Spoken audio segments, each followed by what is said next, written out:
Paglalako ng maisang ipinangbubuhay ni Eloisa sa apat niyang anak.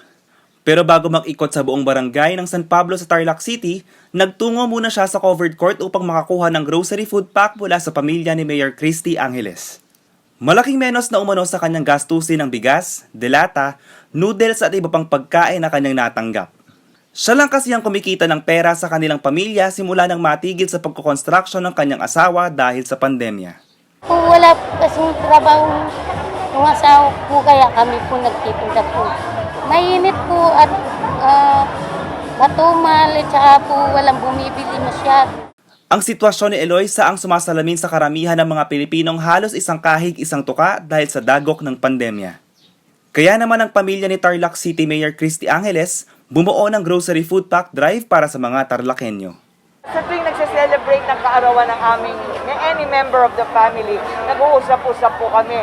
Walang handa, walang magarbong selebrasyon. Kung hindi lahat tayo magtulong-tulong, ambag-ambag tayo para makapamigay tayo ng food pack sa ating mga kababayan.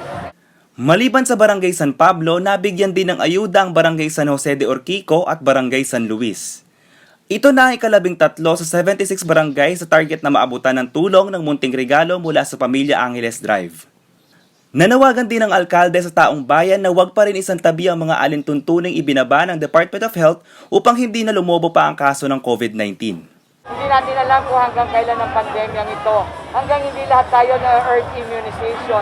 Pakiusap ko po yung IATF protocol. Face mask, face shield, physical distancing po. Yan po ang mahahalaga para hindi kumalat ang COVID dito sa ating lungsod. Sa kabilang banda, patuloy naman ang pagdami ng miyembro ng Samahan ng mga Kababaihan sa Tarlac City na kilala bilang Kaisa Women's Organization o KWO. Bukod sa mga ayuda, hangad ng grupo na magkaroon ng long-term source of income ang mga Tarlacenya.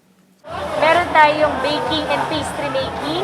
Meron po tayong palahi ni Pogi kung saan namimigay po si Mayor Christy ng mga sarili niyang alagang tanda sa bawat KWO member po per barangay. Meron din tayong pasta gift, yung pamimigay po ng free-range chicken.